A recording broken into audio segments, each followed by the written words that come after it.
Welcome to Glacial Sleep, your serene refuge, where each ice crystal tells us profound secrets from the most remote regions of Earth. Here, between cutting winds and eternal snows of Greenland, we explore stories of courage and resilience, where isolated communities found against all odds a way to preserve millennial traditions and prosper.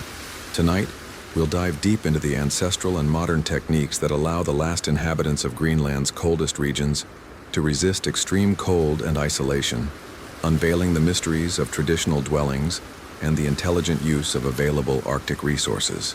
We'll also speak about the strength of human spirit that transcends geographical limits and creates resilient communities in the white and silent vastness of the Arctic. Throughout our journey, we'll encounter accounts from elders, young hunters, and surprising adaptations that transform the impossible into a sustainable way of life. Even Greenland's silence, so oppressive and pure, carries poetry of existence and hope for the future of these unique communities. So settle in, let the tranquility of ice invade your mind, and allow yourself to travel in peace while we discover together the stories of this millennial resistance. In this narrative, we'll celebrate the tenacity of these frozen communities and reflect on what we can learn from them about adaptability and the strength of human spirit facing the most relentless challenges of global warming and modernization. It's a question that seems simple, perhaps even obvious at first. Of course, it's difficult to live in Greenland's extreme cold, but the deeper you dive into it, the more it chills your mind like an Arctic breeze that reveals layers of millennial human adaptation that challenge everything we thought we knew about the limits of traditional life in a transforming world. Where are you watching from? What temperature is it there right now? Are you warming up in a cozy bed in Sao Paulo at 25 degrees Celsius? Or listening from a cold couch in Chicago facing 32-degree rear winter? Tell me in the comments. It's always a joy to see our glacial community spread around the world, each one facing their own cold in a unique way, while we explore how others face unimaginable temperatures. Get comfortable. Feel at ease.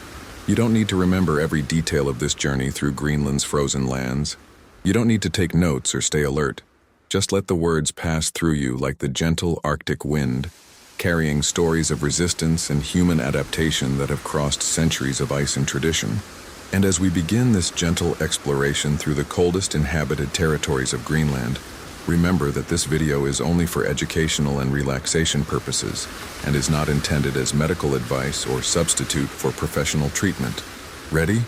Let's begin our journey to the last Arctic refuge.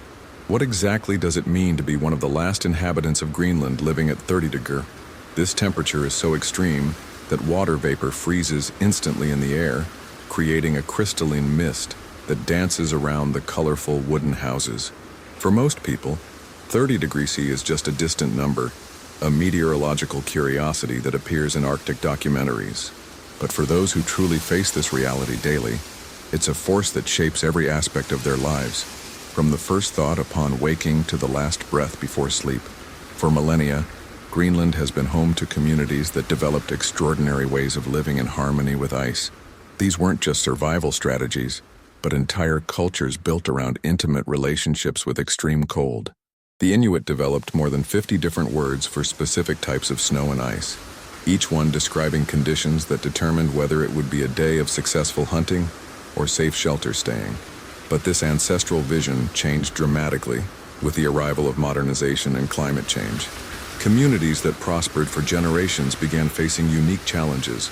Global warming altered millennial hunting patterns, migration to urban centers drastically reduced rural population, and the arrival of modern technologies created a fascinating tension between tradition and progress. Imagine a small community of only 30 families, scattered along a frozen coast, where each house represents not just a home, but a living repository of ancestral knowledge about how to transform an apparently hostile environment into a sustainable source of life. These families maintain building traditions that use local materials, stone, turf, whale bones, creating structures that resist not only extreme cold, but Arctic storms that can last for weeks. What makes these communities truly special is how they've adapted traditional knowledge to incorporate modern technologies without losing their cultural identity.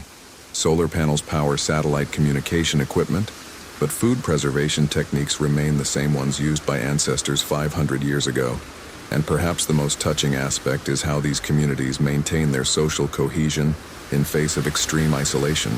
During the months of total darkness in the Arctic winter, when the sun doesn't appear for more than 2 months, survival depends as much on physical preparation as on the strength of community bonds that sustain morale and hope until light returns. There's a special architecture developed over centuries specifically for 30°C, and it's much more sophisticated than igloos or rustic cabins. True Arctic houses are living organisms that breathe with seasons, expand and contract with temperature changes, and create internal microclimates that allow not just survival, but genuine comfort. Traditional Greenlandic construction uses a fascinating principle called thermal breathing. Walls are built in multiple layers with materials that have different thermal expansion properties. The outer layer, frequently made of local stone, protects against wind and moisture. The intermediate layer, composed of turf and dry moss, acts as natural insulation that can absorb and release moisture as needed. The inner layer, traditionally made of treated skins or driftwood, creates a final barrier that keeps body heat and fire warmth within the living space. But the most ingenious element of these constructions is the natural ventilation system. Small openings strategically positioned allow air to circulate in a controlled way, avoiding moisture accumulation that could cause structural or health problems, while maintaining stable internal temperature. This system works based on physics principles that traditional builders understood intuitively, long before modern science explained the mechanisms involved. Windows, when they exist, are small and positioned to maximize sunlight entry during brief summer months, but can be completely sealed during extreme winter. Many traditional houses don't have conventional windows, depending instead on roof openings that can be covered with translucent membranes made from marine animal intestines, allowing diffused light entry while maintaining warmth. The floor of these houses is frequently built elevated from ground to avoid permafrost melting, which could destabilize the entire structure. This space between floor and soil also functions as an additional insulation layer and allows air circulation that prevents ice formation under the house. Inside these habitations, space is organized extremely efficiently. Sleeping areas are frequently elevated, taking advantage of the fact that warm air rises. Work and food preparation areas stay at main level, where temperature is more moderate. Frequently, there's an entrance space, a kind of thermal decompression chamber, where outer clothing can be removed and where thermal shock between exterior and interior is minimized. Maintaining these houses requires specialized knowledge passed from generation to generation, knowing when and how to repair different layers, how to treat organic materials to resist deterioration, and how to modify structure as climate conditions change are skills that make the difference between a house lasting decades and one that collapses in the first severe winter. You might think that by looking at an isolated Greenlandic community, you're seeing life as it is at this exact moment. But the reality is paradoxical. These communities exist simultaneously in multiple epochs, temporal layers that overlap like strata of millennial ice. When we observe an elder teaching traditional hunting techniques to a child who uses a tablet to communicate with the outside world, we're not seeing a contradiction, but a unique temporal synthesis. These communities have developed a singular way of existing where past, present, and future coexist fluidly and naturally. Traditional knowledge about climate patterns, animal behavior, and ice navigation is transmitted orally for generations, but now it's complemented by satellite meteorological data and GPS. A hunter can use ancestral wisdom to interpret subtle signs in ice and simultaneously consult weather apps to confirm their observations. This isn't a replacement of tradition by technology, but an amplification of wisdom through modern tools. The houses themselves reflect this multiple temporality. Structures that may have been started by grandparents incorporate modifications made by parents and now receive adjustments from children who have access to materials and techniques their ancestors never imagined. Solar panels coexist with traditional fireplaces. Satellite communication works alongside traditional smoke signals used for local communication. This phenomenon creates a unique perspective on time. For these communities, the past isn't something left behind, but an active presence that informs daily decisions. The future isn't a distant uncertainty, but something constantly being shaped through conscious adaptation of ancient traditions to contemporary realities. The language spoken in these communities reflects this complex temporality. Traditional words and expressions incorporate concepts that only make complete sense when understanding both historical context and modern realities. Traditional stories are told incorporating contemporary elements, creating narratives that are simultaneously ancient and current. This temporal suspension manifests most dramatically during the long periods of darkness and light in the Arctic cycle.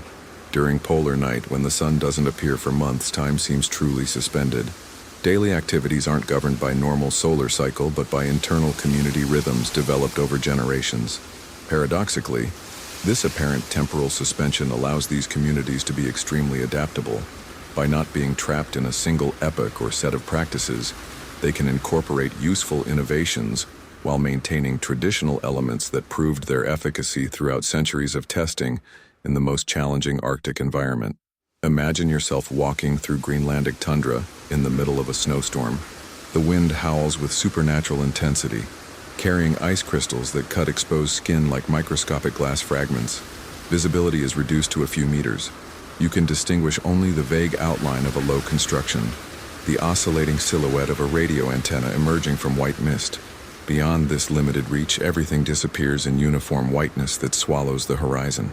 We know the world continues beyond the storm, that there are other communities scattered across the frozen vastness, but our perception, limited by extreme conditions, cannot reach that beyond. This is how Greenland's last inhabitants live within the limits of their habitable frontier. No matter how advanced their survival techniques, there always exists a limit, a final line beyond which sustainable human life becomes impractical. These limits are known as the horizons of the last frontier, concepts that define the real edges where traditional human life can exist, with some degree of stability, in the planet's most challenging Arctic environment. The first of these horizons is the resource horizon, the maximum distance from which essential materials can be obtained or transported to keep a community functioning. In Greenland, this includes not only food and fuel, but also specific materials necessary for maintaining equipment and constructions essential for survival. This horizon is profoundly influenced by the Arctic's extreme seasons. During summer, when sea ice recedes and navigation conditions improve, this horizon expands dramatically. Communities can receive supplies from ships, aircraft can land on temporary runways, and communication with the outside world becomes more fluid. During winter, especially in months of total darkness, this horizon contracts severely, limiting communities to resources they manage to accumulate during more accessible months. The second crucial horizon is the social horizon, the maximum distance within which a community support network can function effectively. Under normal conditions, this could be measured simply in kilometers, but in the Arctic it's measured in terms of seasonal accessibility, climate conditions, and communication capacity. An isolated family might be only 50 kilometers from their nearest neighbors, but during a storm lasting 2 weeks, this distance becomes impassable. The social horizon contracts and expands constantly based on conditions beyond human control, creating a unique dynamic where solitude and community alternate in predictable but intense cycles. The third horizon is perhaps the most subtle but crucial, the cultural horizon. This represents the maximum distance within which traditions, language, and specific knowledge can be transmitted and kept alive. As young people migrate to urban centers seeking education and opportunities, this horizon contracts, threatening the continuity of practices specifically developed for Arctic survival. There's a fundamental law of Arctic survival that seems unquestionable. The colder it gets, the more challenging life becomes. Following this logic, global warming should make life easier for Greenland's last inhabitants. Higher temperatures should mean less energy spent on heating, longer growing seasons, and generally more favorable conditions for human life. According to conventional climate models, an average temperature increase should expand habitable zones and make survival less dependent on extreme cold adaptation techniques. Logic suggests that communities that survived 30 degrees C for generations should prosper when temperatures rise to 20 degrees C or even 10 degrees C. Still, in Greenland's vast extensions, we observe a phenomenon that completely contradicts this logical expectation. Traditional communities facing existential crises not because of extreme cold, but because of warming. What should be a blessing revealed itself as a fundamental threat to the way of life that sustained these people for millennia. This apparent contradiction doesn't indicate an error in climate models or a failure in basic logic about temperature and habitability. Instead, it reveals something much more subtle and profound about the nature of human adaptation in extreme environments. To understand this paradox, we need to recognize that these communities don't simply survive cold, they evolved in symbiosis with it. Their hunting techniques depend on specific patterns of sea ice formation and movement. Their traditional travel routes were developed based on ice conditions that remained stable for centuries. Their food preservation methods work optimally within specific temperature and humidity ranges. When temperatures rise, we're not simply moving the thermometer to a more comfortable zone. We're destabilizing an entire ecosystem of interdependent practices calibrated over generations to function under specific conditions. Sea ice that forms later and melts earlier fundamentally alters migration patterns of animals these communities depend on. Hunting routes that were safe for generations become dangerous when ice becomes unpredictable. Traditional navigation techniques, based on permanent ice landmarks, become obsolete when these landmarks disappear. More subtly, warming alters the very cultural foundation of these communities. Traditional knowledge about ice reading, transmitted orally for generations, becomes less relevant when conditions change faster than cultural adaptation capacity can follow. This phenomenon illustrates a broader principle about complex adaptive systems. They're not simply resistant to extreme conditions, but optimized for specific conditions. Changes that seem like improvements can destabilize the entire system if they alter the fundamental conditions under which the system evolved. When we think about Greenland, it's tempting to imagine it as a large white island with communities randomly scattered along the coast, perhaps some villages here and there, connected by direct routes across ice. Maybe a simple map where distance between points is measured in straight lines, like on a flat sheet of paper. But the true geometry of isolation in Greenland is much more complex and fascinating than this simplistic vision. Habitable space doesn't obey rules of Euclidean geometry we learned in school. It curves, bends, expands, and contracts according to conditions that constantly change. The first characteristic of this unique geometry is that distance isn't a constant. Two communities might be separated by 100 kilometers on the map, but this distance can vary between impossible to travel and easily navigable depending on season, ice conditions, weather, and a dozen other environmental factors. During winter, when sea ice is solid, routes that would be impossible by land become frozen highways connecting coastal communities. Distances that would take days to cover along rugged coastline can be covered in hours across smooth ice. The geometry of space transforms completely, creating temporary connections that exist only during coldest months. In summer, when ice melts, this same region becomes a complex archipelago where each community effectively becomes an island. Routes that were simple in winter require careful navigation between icebergs and open waters. Distance between same 2 points can increase dramatically, not because physical geography changed, but because viable paths became longer and more complex. This seasonal fluctuation of connectivity creates a unique form of isolation that is simultaneously predictable and variable. Communities can plan for periods of greater or lesser connection, but always within a context of uncertainty about specific conditions that might make travel impossible, even during normally favorable seasons. The second characteristic of this geometry is that it has folds, regions where physical distance and practical distance behave counterintuitively. A community might be geographically closer to an urban center, but practically more connected to a more distant village due to more favorable routes, more predictable ice conditions, or exchange traditions developed over generations. These folds create a social and economic network that doesn't necessarily correspond to the physical map. Alliances, commercial relationships, and information flows follow these practical geometries instead of straight-line distances.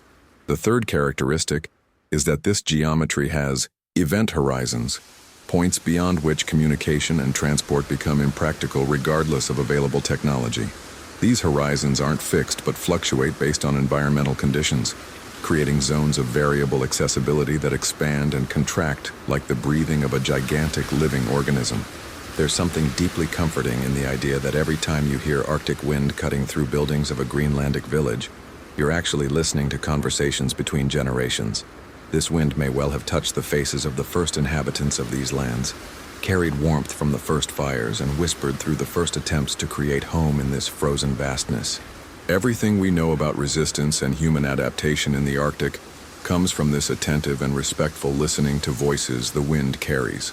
By studying their ingenious techniques, their cultural adaptations, and their constant evolution throughout centuries, we can access an ancestral language spoken through stones, ice, and stories passed from generation to generation. It's more than mere documentation of survival. It's wisdom codified in every gesture, in every preserved tradition, in every successful adaptation throughout millennia of testing against the most challenging conditions Earth can offer. Therefore, next time you contemplate images of these remote communities, remember, you're not simply observing people living in the present. You're witnessing a living continuity, an uninterrupted current of knowledge and resistance connecting the most distant past to uncertain future, preserved in eternal ice of collective memory. This continuity, however, carries touching fragility. We're aware there exists a limit, a final point where this millennial tradition might not be able to adapt. Although these communities have overcome unimaginable challenges throughout their history, they now face changes at a speed that might surpass their ancestral capacity for adaptation. And what will happen when this limit is reached is perhaps one of the most urgent and moving questions we face as humanity. What wisdom will be lost? What unique ways of living in harmony with extreme environments will disappear forever? These questions remain suspended in cold air, challenging us to value and protect these cultures while it's still possible. The wind crossing Greenland carries not only temperature and humidity, but stories, songs, knowledge, and collective breath of generations that transformed one of the planet's most inhospitable environments into home. It's a living archive constantly whispering, reminding us both of fragility and extraordinary resistance of human spirit. Each gust of frozen wind is a reminder that we're part of a much larger story, a narrative of adaptation and survival that began long before we were born and will continue far beyond our own existence, carried by voices of those who came before and dreams of those yet to come. Before there was GPS, before there was satellite communication, even before carbon dioxide atoms had established themselves properly in their modern concentrations in Arctic atmosphere, there was a sound, a low and constant frequency echoing through Greenlandic tundra like an ethereal pulse, extending in all directions through ice and rock. It wasn't the sound of engines or modern equipment. It was more subtle than that, deeper, like first vibrations of a distant earthquake filtering through permafrost before anyone had chance to feel it consciously. And a bit of this sound is still with us today. We call this the adaptation background resonance, or ABR for short. It's not just the oldest evidence of human occupation we can detect in Greenland. It's the oldest evidence anyone can detect. An echo of first attempts to create sustainable civilization in Arctic, still gently vibrating through ice, passing through glaciers, fjords, mountains, and sometimes with right instruments, reaching our modern detectors. To understand where this resonance comes from, let's go back in time, way back. About 1,000 years ago, first permanent communities began in a state of intense cultural adaptation and traditional knowledge not yet tested against extreme Arctic conditions. In their first centuries, these cultures expanded rapidly, spreading techniques and knowledge like waves on a cosmic liquid surface. As these communities grew and established themselves, they stabilized, not quickly, but gradually, like a gigantic musical instrument slowly finding its natural tuning with surrounding environment. During this stabilization period, something extraordinary happened.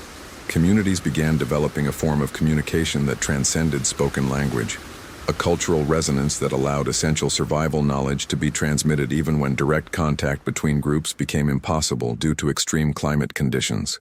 This resonance manifested in various ways.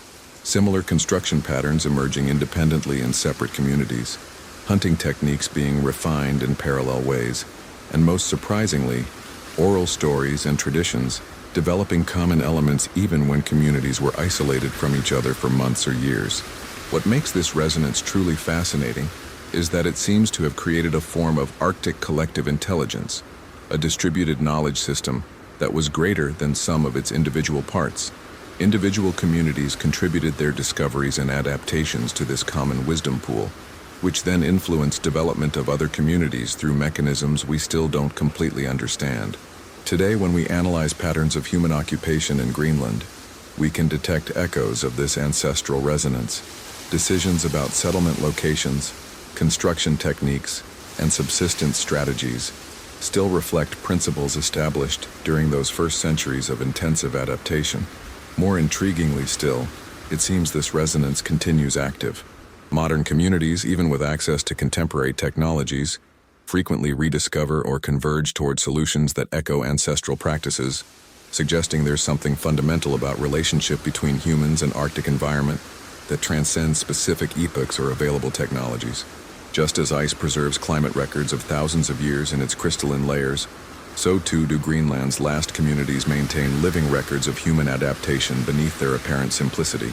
In profound silence of long Arctic nights, we find mirrors of our own capacity to create meaning and purpose even under most challenging conditions. Greenland teaches us that even when it seems the world is changing too fast for traditional adaptation to keep up, ancestral wisdom finds ways to reinvent itself, to incorporate new without losing its essence. These communities show us that resistance isn't just about enduring adverse conditions, but about maintaining identity and purpose while creatively adapting to transforming realities. There's something almost magical in the idea that in 2025, there still exist people living in ways that connect directly with millennial traditions, but that simultaneously incorporate technologies their great-grandparents never could have imagined. That children learn ancestral ice reading techniques while using tablets to communicate with relatives in other parts of the world. And all this comes to us from simply listening to stories that Arctic wind carries. By studying how these communities adapt, how their traditions evolve, how life finds continuity even in planet's most remote and challenging corners, we unlock a language of hope spoken through generations of ice inhabitants, a language that not only describes survival, but exemplifies human capacity to create home anywhere on Earth where life is possible. How do Greenland's last inhabitants survive at 30 degrees C? This is the question that brought us here, whispered softly at the beginning, like a child asking if it's possible for someone to really live at the end of the frozen world. After our journey through houses that breathe with ice, horizons that expand and contract with seasons, and whisper of ancestors in Arctic wind, we see it's not really just about surviving extreme cold. It's about how humans create cultural continuity and existential meaning in Earth's most remote places. Perhaps these communities never cease to fascinate us, because they're not just about resisting cold, but about keeping alive the flame of human identity when everything around seems frozen in time. Maybe they don't need constant connection with modern world to be complete. They can exist simultaneously in past, present, and future, creating bridges through time that our urban minds are just beginning to understand. I hope this journey through Greenland's eternal ice helped you fall asleep gently, or at least gave you a new perspective on what it means to create home in most unlikely places. I hope you found peace in contemplating these extraordinary lives, even though uncertainties about their future remain suspended in Arctic air, because this is what Greenland offers us. Not just ice and isolation, but freedom to reimagine what it means to live fully in harmony with forces greater than ourselves. And perhaps these last communities continue to exist, because questions about our limits and possibilities never completely freeze, always leaving room for unexpected spring of human adaptation.